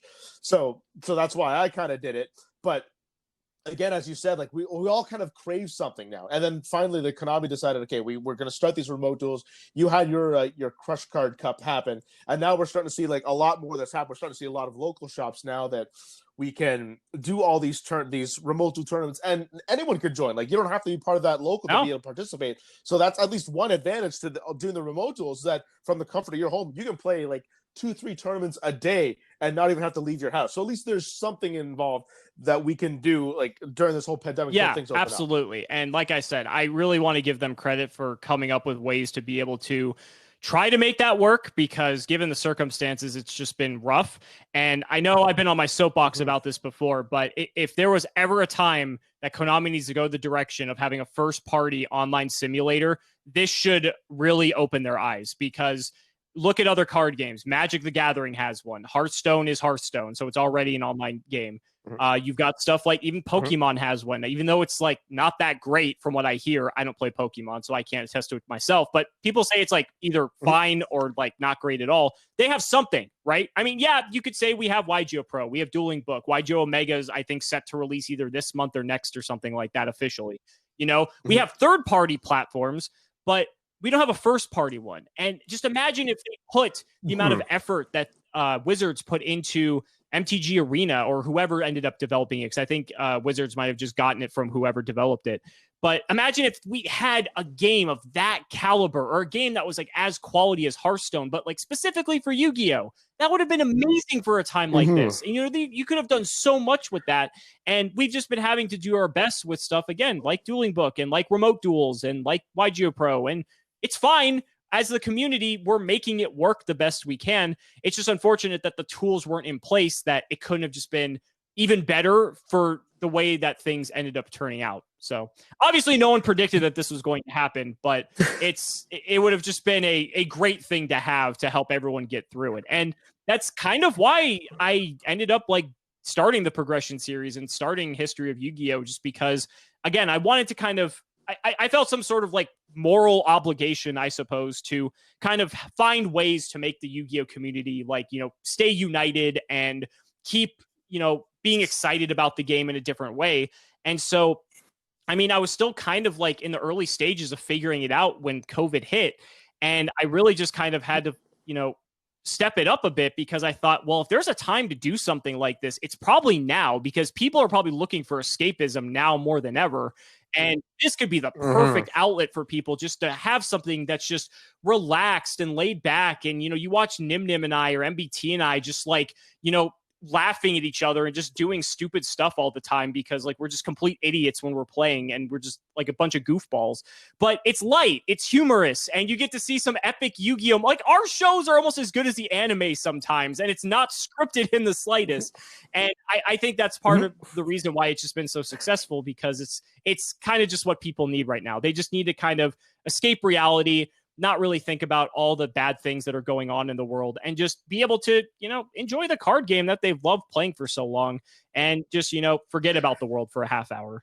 Yeah, exactly that. Because, you know, like it's not just Yu-Gi-Oh! That's getting canceled. It's so many things that we're missing out because of this pandemic. You know, we can't really we can't have the gatherings. We may not be able to eat in so many restaurants. You know, there's so many things that we can't do. So we definitely have to turn to something to at least occupy our time. And I agree with you what you said before about Konami not making really like a first party kind of simulation to really like get off, because this would have been the perfect time to do so. And even before the pandemic, I still think they should have done it, because they used to do the video game world championships, Right. if you recall that ever happening. Yeah, so they used to do that, and they would used to release like a video game like every year, and I would buy them every single year, and I would always play it. So if they just made like one video game and just kept updating it with cards and sets, maybe like bug fixes here and there, whatever you have to do to update it, like you do in any normal video game nowadays. Like if they just rode with that, I think that could have some really good success too, if they made like a real simulator and make tournaments off it, because we've seen success like that before at like world championships and like side event at like Shonen Jump championships and Yu-Gi-Oh championship series. But I really wish that they would make like a first party, like, you know, simulator that we could actually play. It'd be a lot easier than a lot of people who don't have the means or the ways to be able to like have like a remote duel setup, or maybe just don't have the cards, and it's just an easy way for them to be able to like to play the certain cards that maybe they can't afford, because we have so many cards now that are like well over like $80 US. Well, the funniest easily. part about the whole thing is that we already have the infrastructure in place. It's called Duel Links. We just don't have it for the actual TCG. And I think that's just what's the most frustrating part about it is like Duel Links is wildly successful. And I'm not sure if Konami's just afraid of like fracturing their own audience and they think it's going to affect their bottom line. People are going to play both. People are going to want to look for any way to play Yu-Gi-Oh! And so you can basically double dip and get more money out of the same people. So if that's their concern, I think Duel Links has proven the opposite, even though it's not technically like the same Yu-Gi-Oh! That everyone knows. It's pretty close, and I don't think they would have any fear there whatsoever. They've already proven it's a hugely successful app. It's just astonishing to me that they haven't put the resources into it, but it is what it is. That's why I just try to do whatever I can to, help bring the community together in any way. I'm even trying right now to start up my own little league for people to play on their own, just similar to like being able to play at locals. There's nothing saying I can't effectively do that myself, just, by myself. Yeah, and again, like you said, like double dip. I mean, there are people who play both Duel Links and play like the actual card game and stuff. There's some people that might just play Duel Links to it, but you have those people, and that's an easy market to tap into. I mean, I would gladly pay like $60 American for like another like full Yu-Gi-Oh video game, and if you just keep updating it with all the new cards, I would keep playing it, and then maybe I might give you a little extra money for like DLC and whatnot. I think it's a gold mine, honestly, that Konami could do this and like really run away with it, because more than ever, you could really have this idea and really put it to work, because I know that Magic the Gathering Arena has a lot of success right now in that format. We get a lot of people who like ask for codes and whatnot when I'm at my store. So I feel like if you do something with Yu-Gi-Oh like this, we could really like see something. And now we're just relying on these like third-party simulators to kind of get our Yu-Gi-Oh fix, and especially for Twitch. I mean, if we like could stream all this as well, it'd be so much better for like people like you who do like the online streaming and whatnot, and do the Yu-Gi tubing and do it. I think it would be a fantastic resources for so many people, not just the players, but Yu-Gi tubers and Arena is alike. Just killing it right now. For anyone who's unfamiliar with Magic the Gathering Arena, I mean, they are basically hosting YCS style events on their digital platform, and that is providing a very interesting amount of information to Wizards, because this basically shows that, Magic specifically in this case will survive just fine, even if there was no like physical aspect to it. Obviously, they're not going to shut down the money printers. That's never going to happen. But I mean, the fact that they are able to just charge like $20 a head on a day one entry into these like YCS events, and then basically what you can do, if you're not aware of this, you're able to enter as many times as you want, and you have to get, I think, 6 or 7 wins on the first day to qualify for the second. So that's even better than a YCS or a Grand Prix, if you're talking in Magic terms, because there's no overhead, because you don't have to worry about renting out a space, having staff, having all these marketing costs. You're doing it all online in the platform that you built. You can charge people multiple times for entries if they're that hell-bent on one event. So one person could pay 5 entries instead of just 1, and that's perfectly allowed. Once you get into the day 2, you're not allowed to like repeat anymore, and you can only like enter with 1 account. But nonetheless, the model business wise is incredible, and I feel like that would just be right up Konami's alley. I'm just in shock that they haven't pursued it yet, but it is what it is. Here we are. It is because I think we've seen like dual generations. That was like an app on the phone, but for some reason didn't really take off. They didn't. I don't think they put a lot of effort to it, and then they, not too long ago, kind of shut it down. So it's not like they haven't tried, but I don't think they've like really tried like hard enough yet. Because I remember at least like back in like the old World Championship video games, is that when I'm playing, I would at least be able to download like a new ban list and then keep going from there and onwards. But now, like lately, in like the new Yu-Gi-Oh games that I'm buying, like I can't do that. I'm stuck with kind of like the same list, and I gotta play it. And like, granted, it's kind of fun to go like full spiral combo on your opponent, like for like a game or two, and then see them like they can't break it because their computers are not thinking like humans. They're just thinking of like this is the play that I've got. They can't do this like long elongated play. But you can only do that combo for so long, and like I can't do the same combo again for 3-4 hours on end, just on a simulator, and then not expect like any pushback at all. It's interesting. I think what I've learned from doing this for so long is that progress with Konami is slow. And that might just be because of their Japanese nature. It's very bureaucratic. There's a lot of red tape. It has to go through all the different layers of the company. And if that's how it is, that's how it is. There's not really much you can do about it. But it's one of those things that I fear. And it's a little bit irrational, but I do sometimes fear that the fact that they are sometimes slow to these types of things, like even like just now, they're starting to work with other content creators, and it's great. And they're starting to get on the remote duel stuff. Granted, it's great that we have it, but I feel like they could have maybe done it a few months earlier than when they did, because we could be on like Duel Extravaganza 4 right now instead of just the second. Different things like that.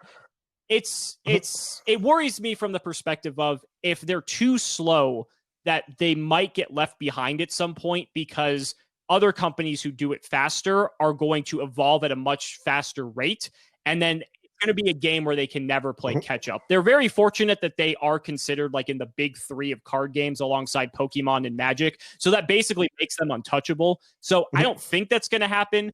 But if it gets to the point where, maybe another 5-10 years from now, they aren't really keeping up with it, which hopefully they will, then, it's possible that they could be left behind. But I like to be, rather optimistic about these types of things. But it has occurred to me that is a weakness that they do have. And I really hope that whether it takes, a different type of leadership or different people being in the right position to be able to have that sort of authority to say, hey, this is what we need to do right now.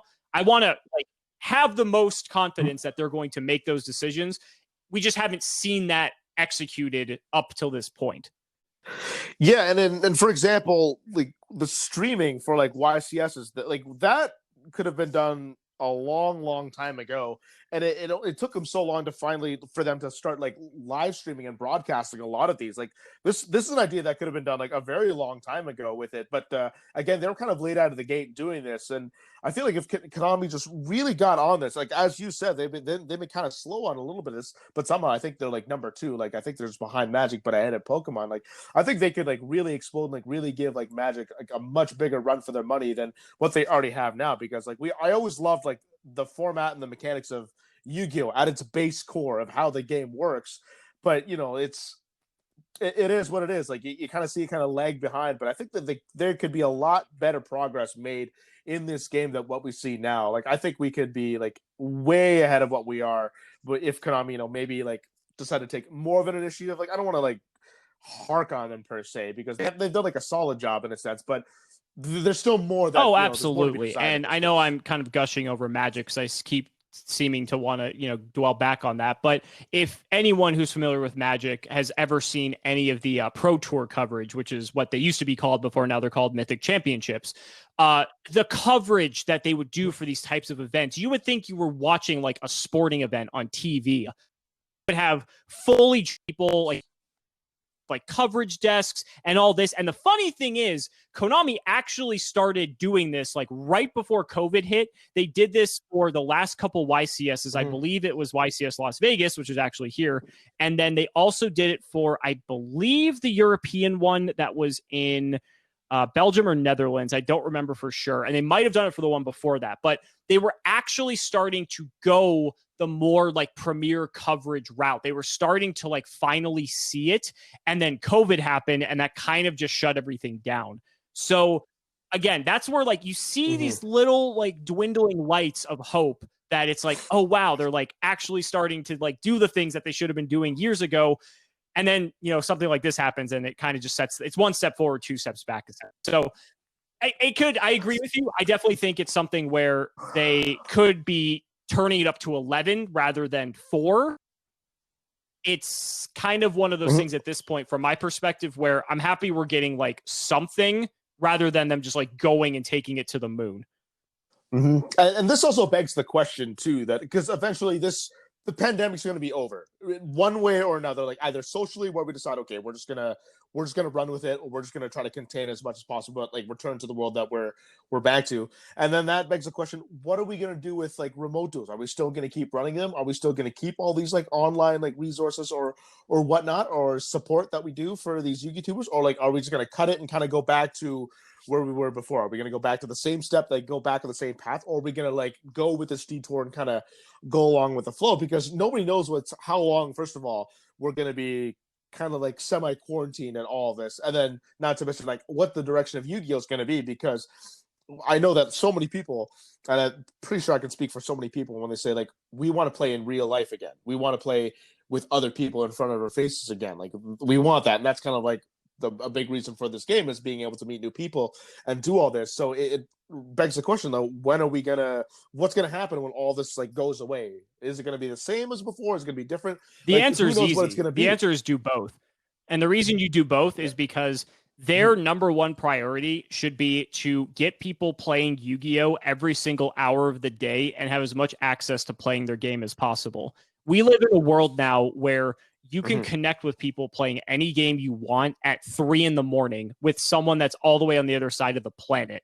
There is no reason that they should not be attacking it on all fronts and basically making a first-party simulator, letting people do remote duels, hosting remote duel extravaganzas, having YCS events, having regionals. Why would you not just want people to be exposed to your game at every single possible opportunity and limit yourself that way? Like if I were in that position, that's what I would be saying we were doing. We're just going to just blow it out of the water. We are going to like overload people with Yu-Gi-Oh so much, because then that way you are going to immerse so many more people and keep them connected to your game. And when you are living in 2020, when so many different forces are fighting for your attention at every single opportunity, anytime you are getting them stuck in your ecosystem, you're winning.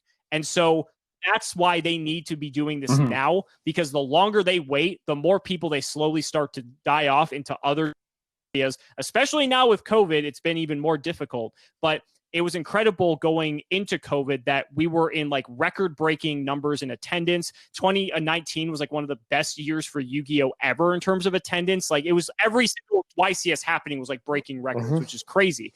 And you wouldn't think that given like how the game was at that time, because like they were just making so many decisions that was just like questionable. And we are just like, end of match procedure. And the format was like, all over the place. But we're still breaking records. So clearly more people are entering the game or wanting to play.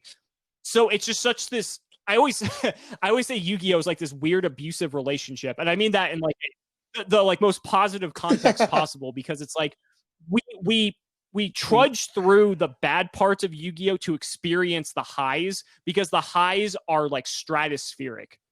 And when we going back to what you said, a couple things. First of all, like if we like keep the remote duels, like the accessibility of the game like opens up for players that maybe can't travel to regionals, or like maybe have medical conditions where they can't like maintain like it's like 7-8 rounds, like they can maybe like take a break or something, like after a game they can take a break, like do whatever they need to do in their house to like make themselves feel better, or like maybe like they're not good with crowds or anything like that. It makes it more accessible for those people because they can kind of control their atmosphere when you do that. So again, that's accessibility. And then not to mention, Yu-Gi-Oh doesn't have a whole ton of like variety when it comes to formats. I mean, we have 2 official formats. Like we have advanced traditional. Nobody really touches the traditional, and then we have like dual links and whatnot. And like we've seen like some formats kind of come and go. We've had like the Pegasus League. We've had like the legacy where like you can pick an era and kind of go with it. Like we've kind of had that, but nothing ever like consistent.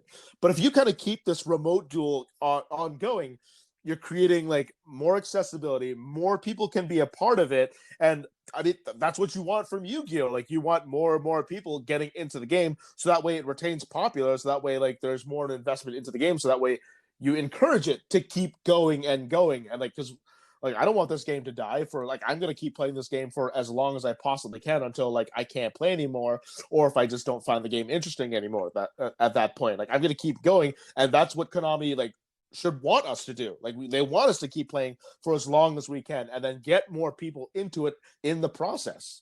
We don't have a lot of formats, so you may as well keep this format. Yeah, and going. This is something that I'm super passionate about, because when it comes to accessibility, I've had a very unique experience with this. I remember back when I went to YCS Toronto, which was my technically second time visiting Canada, but the first time I was an infant, so I don't really remember that much. But I went to YCS Toronto to help my friend Philip, who has cerebral palsy, be able to actually play the game, because his mind works perfectly well. He loves Yu-Gi-Oh! He knows how to play. He loves his Cyber Dragons, but he just doesn't have the physical capacity to be able to do so. And so, again, for someone like him, how is someone like him supposed to play in like an actual tournament? You know, local card shops most of the time don't even have the room for someone like him to be able to fit like his wheelchair. And, you know, that may not be the case for all card shops. Some are large, some are small, but a majority of them are small. And so then you have like physical capacity issues. You have the fact that you need someone actually helping you out and different things like that. And so that's just one condition, right? I mean, there's a myriad of different things that people have. And by allowing people to essentially play at their own leisure, you're then allow them to feel comfortable in their home. You know, you can allow them to experience the game the way they want to experience it. They don't have to worry about travel costs and the stress of traveling, you know, or all these different things that people, you know, it might be running through their minds. And it would just be a wonderful way to, again, like I said before, just give people as many ways to play the game as possible, because it's a win-win all around if more people are playing your game.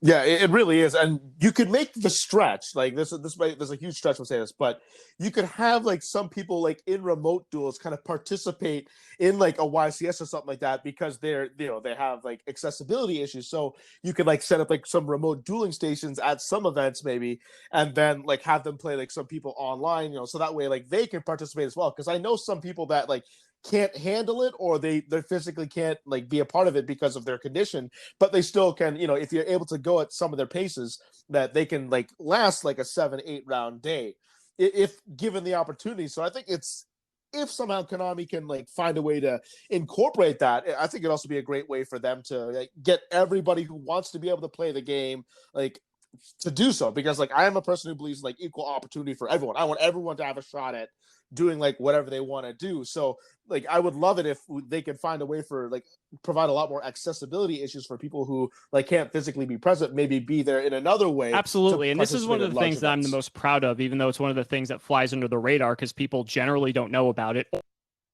Doesn't apply to them.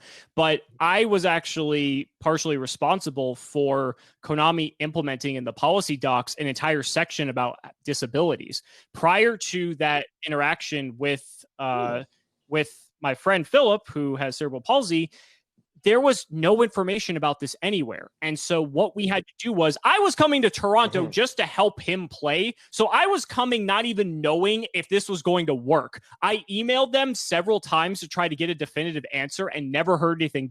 I remember getting on that plane thinking, I could be flying here for nothing, and that would be disappointing. But when we got there, we signed up, we talked to the staff, we talked to the head judge, it was fine. The thing was, at the time, there was nothing in place that basically said, if you have a disability, here are the need to take, we can accommodate for you.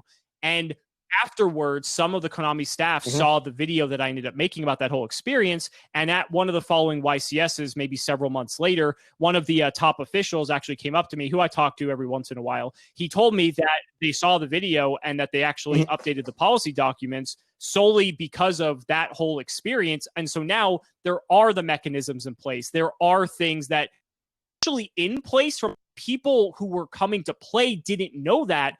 And I don't think that they realized that there was a communication, because the people who might have disabilities, not knowing that there are like ways to actually help them, they were thinking, I don't see anything here, so I'm not going to be able to be accommodated for, so I'm not going to go.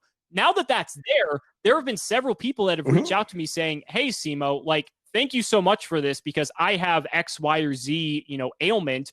And now I know that there's assigned seating for me. So that way, like, if I have like some sort of like issue with, being able to like move, not be able to walk very far, I can make the players come to me, and that way it'll help me have like a mobility issue, or if they have, some other, just there's a plethora of things out there. I could go on, but the point being is those steps are in place, and now the documents reflect that so that people know that, and it's been more inclusive as a result of that. And it's just something that I'm really proud of. And I wasn't like exactly like trying to make that happen at the time. That wasn't like the ultimate goal. It was kind of like a side effect of that whole experience, but I think it was a very positive one overall. And so I'm happy that I affected change, even if it was for a super small subset of people.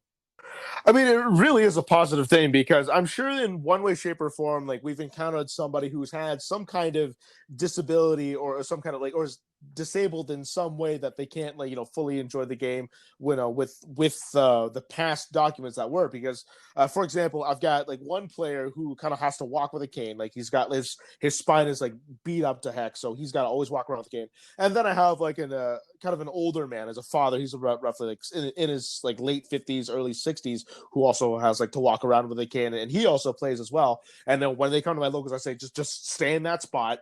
You don't have to get up. I'll get the pairings for you. Like, you just stay there, and like, I'll take care of everything for you.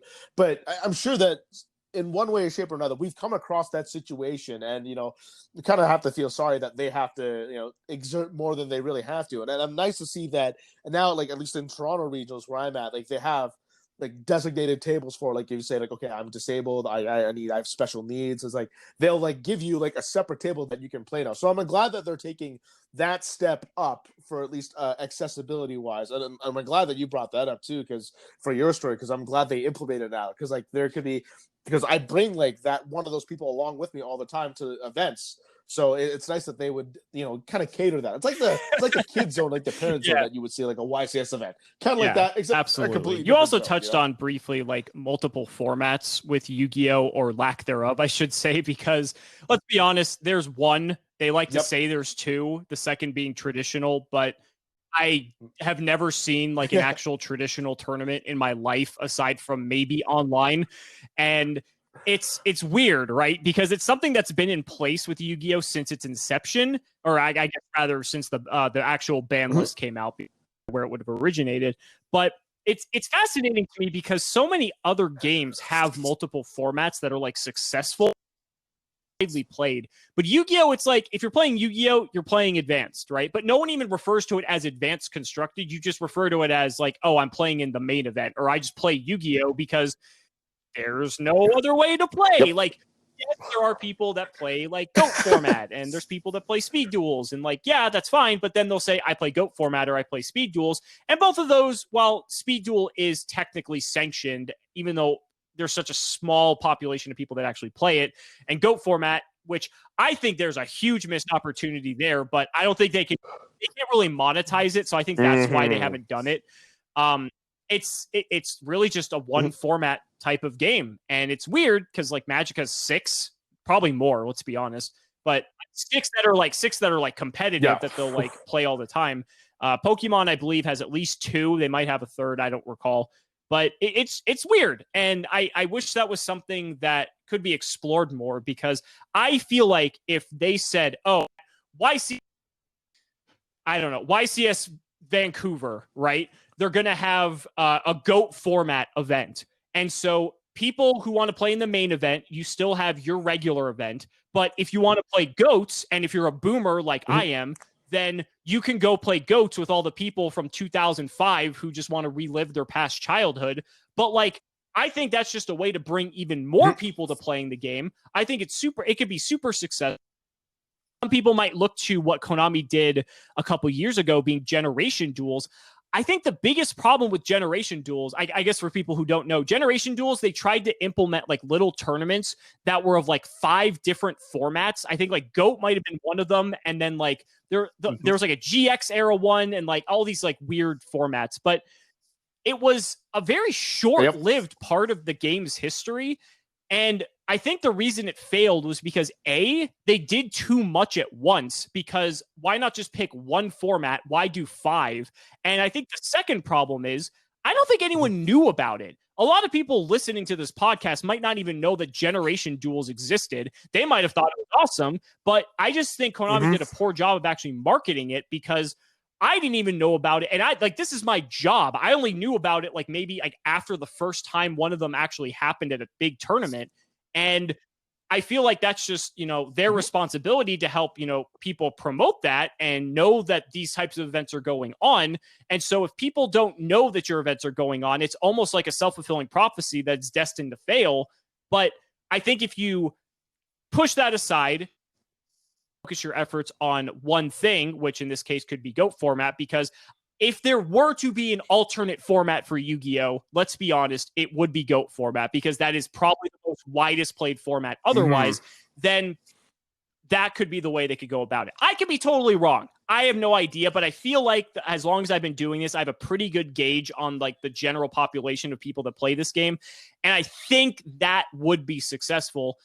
Again, just going back to the reason I think that they don't want to do it is because I don't think they have a way to monetize it. Aside from being able to collect your entry fee, you can't. I mean, you could reprint some of these cards again, for the 500th time in GOAT format, I guess. But after 1 or 2 sets, you're kind of out of luck. There's really no other way to kind of repackage it. And that's why Speed Duels is good, because Speed Duels, they don't even have to really make new cards. They just reprint some of the ones that already exist, and you play in a completely different self-contained environment. But, I feel like Speed Duels is kind of on its last leg. I just have this feeling that they're just not getting the numbers with it that they want. They just made that new product, which is cool, but I would not be surprised if that was the last Speed. Yeah, Speed Duels was completely dead around my locals, and it wasn't very popular to begin with. And I don't know, when I first heard of them, I don't know how well this is going to take off. It might be a side event thing at best, but I don't think it's going to be big, because I think everyone just enjoys playing maybe the Speed Duels on their mobile phone. It's just too convenient that they just kind of don't want to branch out into cards. But then also, when you mentioned GOAT format, kind of expanding on it, you could also do you could do OTS packs as well, kind of the same style that Speed Duels kind of did it. Maybe reprint GOAT format cards of a different rarity, but also keep the old errata of it rather than the new errata that we have now for a lot of cards like Chaos Emperor Dragon and Ring of Destruction, for example, that maybe just run cards that are just only exclusive to just GOAT format and you can't play in other tournaments, kind of how they do it with Speed Duel. I mean, that could be a way that they can market it. But again, as you say with Speed Duels, there could be a shelf life on it, and we're already seeing Speed Duels kind of die down already. I barely know anybody that actually plays Speed Duels in real life. Right, and that's one of the weird things, because when, again, I'm going to compare it to Magic here, you look at Magic's modern and legacy and vintage formats, Yu-Gi-Oh! Is basically vintage Magic, because you're able to play every card that's ever been printed, and there's a ban list, and that's just how it is, right? And so standard Magic, which is what a lot of people play, that's only the last 2 years, because as a lot of people know, Magic's on a set rotation, so it's a completely different game. Imagine if we were playing Yu-Gi-Oh! With the last 2 years worth of sets. That would be weird. That would be really weird. And it's kind of hard to re-engineer that when you don't really have the wiggle room to do so, kind of like how Magic does, because it's oh yeah, well, you can just change the period of time that you're allowed to play. It's we're going backwards, right? It's you're starting with vintage and trying to implement standard, except it's standard from 2005. So it's it's doing the whole process backwards, and I think that's what's even more complicated about doing it. And I don't know, maybe Yu-Gi-Oh! Doesn't need an alternate format. Who knows? It's just, I like to think of as many creative ways as possible for people to play the game. And it's funny because, we talked about the progression series a lot in this episode, but the progression series is a new way to play Yu-Gi-Oh! That people really hadn't done before. And that is just taken over by storm, because I see people all the time doing their own progression series with a friend, or maybe running a tournament with 3 friends where they're all doing it at the same time. I think I have one of my patrons saying that there's an 8 or 16 person group that are all doing a progression series together. And then they have a 16 or 8 man tournament, and then basically do it that way. That's sick. That is so cool that they're doing that. And again, it's just a new way to play the game. So maybe it doesn't have to be, you know, on the grand stage like a YCS or anything like that. I just think it'd be cool that if we did have something like that, especially with GOAT format, because I feel Yu-Gi-Oh! Lost a lot of its players once it started to lose its original identity. Once we start to get into like synchros and exceeds and different things like that, that's where a lot of people who used to play started to taper off. And I feel like if you really wanted to bring that side of the market back in, that would be the way to do it, because I could probably name people right now that would 100% be down to do it, because they just don't like the way Yu-Gi-Oh! Is now. They miss the back and forth. They miss just the way the game used to be compared to what it's become. And I love both sides of it. I just want to see it succeed. I just think that there's definitely an opportunity there if it's executed correctly. Yeah, and we've seen that GOAT format has its own little cult, if you will, or like, you know, following, because, you know, I've had past guests on this podcast who just do nothing but GOAT format nowadays. Like Chris Perovic, for example, is one of them who just loves GOAT format, and that's just what he'll touch, and he won't do anything else. Same with Lazaro Bolito. He doesn't touch anything else. He'll touch GOAT format. Dale might like go on and off of like the new format, his brother, but he does stick to a GOAT format a lot. And like, again, like you can bring these players back, and, you know, because they have so much experience already in that field, they don't have to invest as much time as they do, because, you know, like as we get older, like we have more responsibilities, we have less free time, and that's kind of good for them because they can kind of commit to just that one format, GOAT format, but in a sanctioned place, because they know that they've already had so much experience with it. They just might need a touch up here and there, and then they can just, you know, hit the ground running with it. And, you know, it's minimum effort for like maximum output in this case for players like those who still like have a love for the game, but, you know, can't commit to the time the day. Absolutely. I mean, think about the Titans that would return to the game. I mean, you talked about Chris Perovic. I mean, I was fortunate enough to meet him. We were actually working, funny enough, for Konami here in Las Vegas. They were doing this little event outside of a mall here locally where we set up like a giant booth, and we were able to like teach people how to play Yu-Gi-Oh! They gave us like these demo decks and all these different things. And so we were outside for like 8 hours, and we just had like parents and kids come by this little booth that we had set up with like a bunch of tables. And we would just be like, hey, you want to learn how to play Yu-Gi-Oh? And they'd be like, sure. Or the kids would know how to play Yu-Gi-Oh! They'd bring their decks. And then sometimes they would just like play against us playing with like these like demo decks, which would be kind of fun and challenging. And they would just have a good time. And like maybe we would teach the parents how to play with the kids or different things like that. And so it was just a good time. That was a fun little story. But yeah, in any case, I just think it would just be able to just recapture so much of like the older market and the people who used to play. Like you said, you've had several people already on here who only play that, so they would 100% be down for it. So there's clearly a demand there. There just really isn't anything to satisfy that demand. Yeah, which just question is, why hasn't Konami decided to, you know, like run with this idea? Like, and of course, I don't work for them. I don't know. I can't be any kind of representative, so I have no idea why it is. But it, you know, it does leave a lot of our heads scratching. You know, because like I certainly would be a part of the GOAT format because I was playing around the time. I was actually a noob during that time, so I wasn't actually very good. So the time I became competent was when GOAT format was finally like all said and done. So, but still, like nonetheless, like it's still a format that I would love to go back and enjoy again and kind of relive, like, you know, the glory days of Yu-Gi-Oh! As a lot of people would agree with me on that regard. But it's definitely an untapped market that Konami could absolutely get into, especially for like a cry and thirst for like having different formats other than just playing advanced. Because just to echo what I said before, I think it's solely because they can't monetize it. It's going back to the problem that I said, that it's like reverse Magic the Gathering. So when you have the standard environment for Magic, any set that you print into Magic is legal for standard, but then it also is legal for like legacy or vintage. And then even if a set rotates out of standard, that set will still be legal for those other sets. So every time you're printing a new set, it's satisfying all of your different formats, because they all start at the newest set, and then the end is just a different point in time. So like standard is 2 years, you know, historic or pioneer might be like 4 or 5. I don't remember exactly, but then like modern is like 10, right? And then like vintage or, you know, legacy are like 20 or however far back it goes. So you're starting at the same point, which is a new product being released. And then that sets the rest of the timeline for when a format is defined. Yu-Gi-Oh! Again is backwards. So it's difficult because you can't put new cards in GOAT format. I mean, you could, but then it wouldn't be GOAT format, right? So if you can't do that, that's a giant population of the market that won't buy any new product. So why would they be incentivized to want to like support a circuit of events that essentially are just marketing or like fan service for the old days? I think that's just the way they look at it. It's how it is.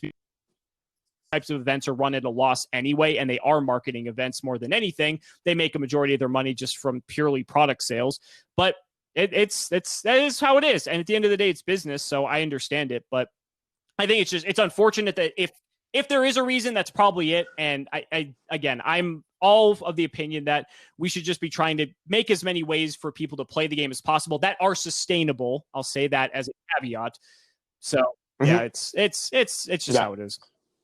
Yeah, and that is a fundamental flaw in GOAT format, because like even if you kind of made it like Speed Duels, where you like decided, okay, we're gonna reprint all these cards, you can only play it exclusive to GOAT format, and that's it. Like you only have so many sets before, like it's got a shelf life. In other words, like it has an expiry date. There's an end to it. Like right. we can see it in the near future. So I think that would definitely be like a fundamental problem, and it's a good thing you pointed that out, because I didn't like see it at that point until you brought it up. So yeah, I can kind of have a better understanding of now why they're not supporting GOAT format, because again, like money's a reason. I mean, that's kind of the reason why a lot of us think when I say this is why we have the end of time procedure, because now we pay our judges in money instead of product. So let's cut back on the time of the events by changing the time rule. Again, I don't have like evidence per se, but it's definitely enough of a thought to kind of warrant. Absolutely. Konami, what's and up on that? At the end of the day, like the time rules, they suck, right? And no one likes them. But we do get out of events at a reasonable time, which I will say is one of the positives of it. No one liked being at a tournament till like 1 a.m. And, you know, there are the fringe cases where, you know, pre-COVID, of course, that did happen. But for the most part, with the new end of match procedures, they were having a net positive effect, I would say, although it did come at the cost of relinquishing gameplay and kind of that player on player experience, because people have to resort to these tactics that they know work with the new end of match procedures, and cards working in a way that they fundamentally weren't meant to function in the game. And you know, that's sometimes how it is. I mean, even prior to that, there was people playing gimmicky cards to try to win, even with like turns, like when you still had like turn 0, 1, 2, 3, 4, 5. I know a good friend of mine lost to Mystic Walk at like, you know, a really big tournament just solely off of that. And it's, you know, we always, you know, just rag on him for it, but that's just part of the game at the end of the day. And you have to use the tools at your disposal based on the rules. So it's kind of scummy, but that's what the rules are. And, you know, if you can, I would say you shouldn't like be purposely trying to do it, but if the situation arises and, you know, you need to use the tools at your disposal, whether you're playing some just random burn card, you know, I'm thinking back to Trickstar when you just go like Lycanus Pass, you know, that was just part of the game. And that was a reason to maybe play a particular deck because it had access to a card like that. And again, like it has to create a new skill set that you have to implement into the game now when it comes to like strategically like scooping and then kind of playing it out. Like for example, like if I'm playing against somebody and it's game 2, I beat them game 1, and I know that they're gonna beat me this game, I might let them like drag their turn until there's roughly about maybe 4 minutes left, so that way there's enough time to be able to side and enough for them to maybe get off their turn, let them go first, and then I'll go second, and then get the only battle phase in, rush it, and then, you know, score those like the cheap 200 life points and then get the win. Because I've done that before, and I'm sure a lot of people have had to like play that strategy out now, where time is much more effective. Absolutely. And than it was still so when we had turns, because back then you would think, okay, you would try to figure out in your head with the 0 through 5 turn system, if you like, let's say you went to a game 3, you decided to go first or second, whatever, you would try to give yourself the last battle phase, so that way you could have the last chance of doing the most damage. So it did play a role, but I think it definitely is more prominent now with the new end of match procedure for sure. Honestly, I love the way the OCG does it. And this is something that people don't talk about too much. So the OCG's end of match procedures, unless I'm completely mistaken here, what they do is, so they do turns. So they do 0, 1, 2, 3. So they don't do 3 turns a player. They do 2 turns a player. But they also have a 10-minute time extension on the 40 minutes. So if that 10 minutes goes up and those 4 turns haven't concluded, then it's like our end of match procedure where the game immediately ends and there's like whoever has the most life is up, end the current phase, like whatever. But I like that the OCG allows players to at least have 2 turns apiece, and it gives you a chance to be able to find a way to get a win where if you're playing under the TCG rules, you had 0 chance of winning altogether. Again, obviously, it all just depends on Konami's prerogative and the fact that maybe they want the tournaments to go quicker. That's fine. I just think the OCG's way of doing it is far and away better and is something that really just doesn't get talked about too much. Yeah, and to think that like we've adapted so much of the OCG kind of in the TCG now, you got to wonder if eventually that will kind of leak into it. But for now, it's probably going to stay what it is right now until maybe the COVID thing is over, and then maybe kind of see how things open up again if tournaments, can end quicker and they say, okay, they can last a little bit longer. But there's definitely got to be a lot of like leeway and a lot of like trial and error to see if that ever is going to work here in North America. So who knows what's going to happen, but it's definitely a good thought. But I mean, we'll see. Obviously, they've changed their rules at times. They even updated the tournament policy documents, which I found really comical. The fact that COVID's going on, but it's like, oh hey, here's all these updates to the game that you can't play in person. But maybe they wanted to do that because they're doing the extravaganzas and stuff. I get that, although most of them probably aren't even relevant. But nonetheless, I mean, they're doing something, right? They're at least not just like completely hiding under the radar until COVID goes away. They're trying to actively do a few things here and there to, make the game a little bit better. Could be more, but again, I think our expectations are a little bit low. And so as long as they're doing the bare minimum, I think, people are fine with it.